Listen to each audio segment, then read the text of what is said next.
Dan here, DD Speed Shop, and we got some bad news. We're pulling the plug and we're not gonna make Power Tour. Oh, now that I'm on the other side of the garage, I've come to my senses. So I have been seeing that comment. We follow all the Power Tour groups, like Instagram, Facebook, all these people, and people are already pulling the pin and saying they're not going to Power Tour. And when this video comes out, there's probably still 3 weeks until the start of it. And you know what? Even if you only get there the very last day, you have 4 weeks to really figure it out. Now, I know a lot of people get in their head about driving an old car. Maybe you have a fair distance to go and it's going to cost a bunch of money, and then the heat and all the stuff. And you've seen the horror stories. Don't let that sway you. Power Tour is literally like the most fun you can have in a hot rod with your pants on. Keep her together. Had to get in the good light here. So people are overthinking it. You know what? They're just cars. Cars are meant to be driven. So if you're already kind of giving up or thinking you're going to give up and all that, I urge you not to. There's still lots of time to get parts, overnight parts, borrow parts. Guarantee if you needed something, you put on that Facebook Power Tour thing and someone's close, they'll give you the part just to see you there.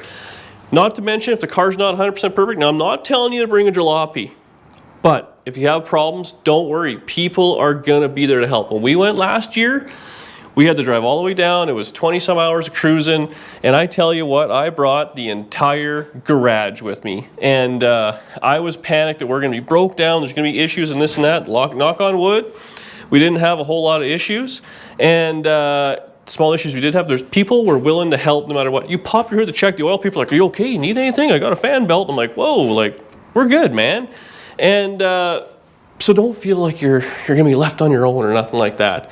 Now, I will say, prepare a little bit, but don't have to worry about how crazy it is. It doesn't have to be LS swapped, overdrive, fuel injected, all these fancy things. A nice, reliable car will be fine. Most of it's back roads. You're on the interstate. You're not flying. So if you've been following this build, this Nomad, we've put all sorts of time and money into this thing. Wasted money. Honestly, 99% of the time and effort and fear I have is the drive down, because we're on our own and it's a long way to go. Once you're down there, we'll make anything work. So I'm going to give you a little bit of advice here for what we learned last year. Now, we're newbies. We're not veterans. We went once. But it is going to be hot. There is going to be some screwing around. So if you have an old hot rod, cooling system is important. I would recommend you kind of pressure test that a little bit. Bring extra water, whatever it may be, electric fan, if you have to do those things, water wetter, all that. There will be lineups. You will be sitting there idling. There are small towns with 4-way stop signs that you're stuck at. You know what? People like to complain about that.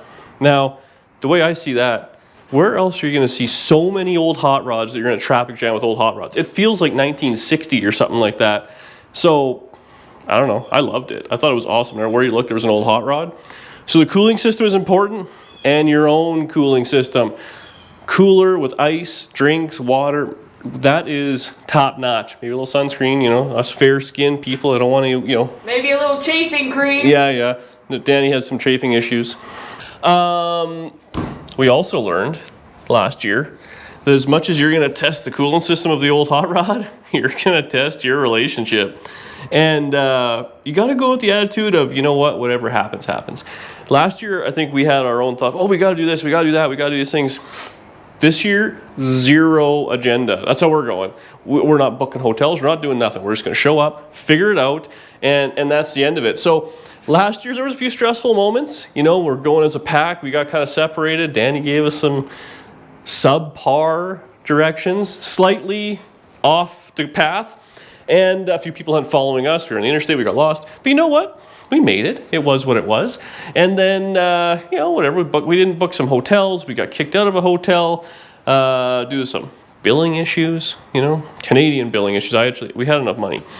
And so we couldn't figure that out. But you know what? Other people are offering to, stay with us, figure it out, help us find a hotel, sleep on the floor here. It wasn't a big deal, like blatant strangers. So, someone's going to be there to help. It's fantastic for someone like myself because I really just kind of bumble through life. It's kind of like bumper bowling, and that's what Power Tour is. They just take care of you. So, Power Tour. Why are you going? It's expensive, it's a headache, it's stressful, all these things, right? But there's so much good in it. And you know what? Anything good in life, if it's easy, it ain't worth it. This is like, it's like, when you have a really good story because it was such a hard time, and that makes for a good story down the road, a good memory, versus, oh yeah, we did the loop-de-loop roller coaster and no one cares about hearing that story. That's what Power Tour is. It's a grind, and then you get to have that story out of it. So we went down there, me and Danny, we drove like 2 days, towing a car, the whole garage full of tools, not knowing anybody, not knowing how it was going to go. The Visa card paid down as much as it could, thinking, how's this going to end up? And on the first night, we met all these cool people and kind of like lifelong friends now, people we talk to on a regular basis, and put faces to names. And I mean, now with like Instagram and Facebook and stuff like that, you can be friends with anybody and you get to kind of keep up with their lives, and now you're going to go back and get to hang out with them. So that's an absolute blast. Now, it is pricey. There's no bones about it. When we went through the billing for our, when the dust settled, we had a long way to go. We were using the old Canadian peso, which, beaver bucks aren't worth anything. So it cost us $5,000 at the end of the day. But when you kind of break it down, we were gone 10 days. What's $5,000 going to get you? You go to Mexico, go to Vegas, do whatever you got to do. 10 days is a long time to go. In my mind, they will rip you on the hotels. Now, this isn't a Power Tour thing. This is the cities thing. They know that Tuesday night, the X number of people are going to be there. Well, the rates go up. They go like double, which is brutal. But way she goes. That's the only thing that you can kind of, I guess, complain about. I'll allow a little bit of complaining about that in the comments if you want. Otherwise, you know what? You got to eat. So whether you're eating cheeseburgers or you're eating macaroni at home, you got to eat. You got to sleep somewhere. You got to do your thing. You're going to spend money anyways. If you're on vacation, nothing's free. Like Disneyland. So if a guy at work just went to Disneyland, it was ridiculous what he said it's costing. So this is like hot rodder, adult, idiot Disneyland. So I guess just to kind of circle back, if you think you're not going to make it or you're concerned about it or whatever it may be, just kind of make it happen. Put a new rad in the thing. Make sure you cut a couple of jugs of oil. Maybe the wiper should work. Headlights, taillights. We're bringing a tow rope because we're probably going to need it, not use it, or help anybody else. And kind of go from there. I mean, give it a once over. Cars are meant to be driven. So get it out of your own head. And I would strongly recommend, I don't know how you guys are, but sometimes it's nice to have a little goal or a reason to have something all together. Maybe you could use Power Tour as a reason to get that car done or finish that last 15% so it can actually be on the road. Because if you don't get it out for this event, what's your excuse for the next one, the next one, the next one? And you get another year goes by and another box gets piled on the hood and it gets further and further buried in the garage. And then eventually, some long-haired Canadian hillbilly is going to show up and offer you pennies on the dollar and get that thing together in 3 days and start driving it. And then you'll just be pissed off at yourself and me. So get out there, drive your car. I'll see you out there with the hot rod, because otherwise I'm going to show up and buy it from you.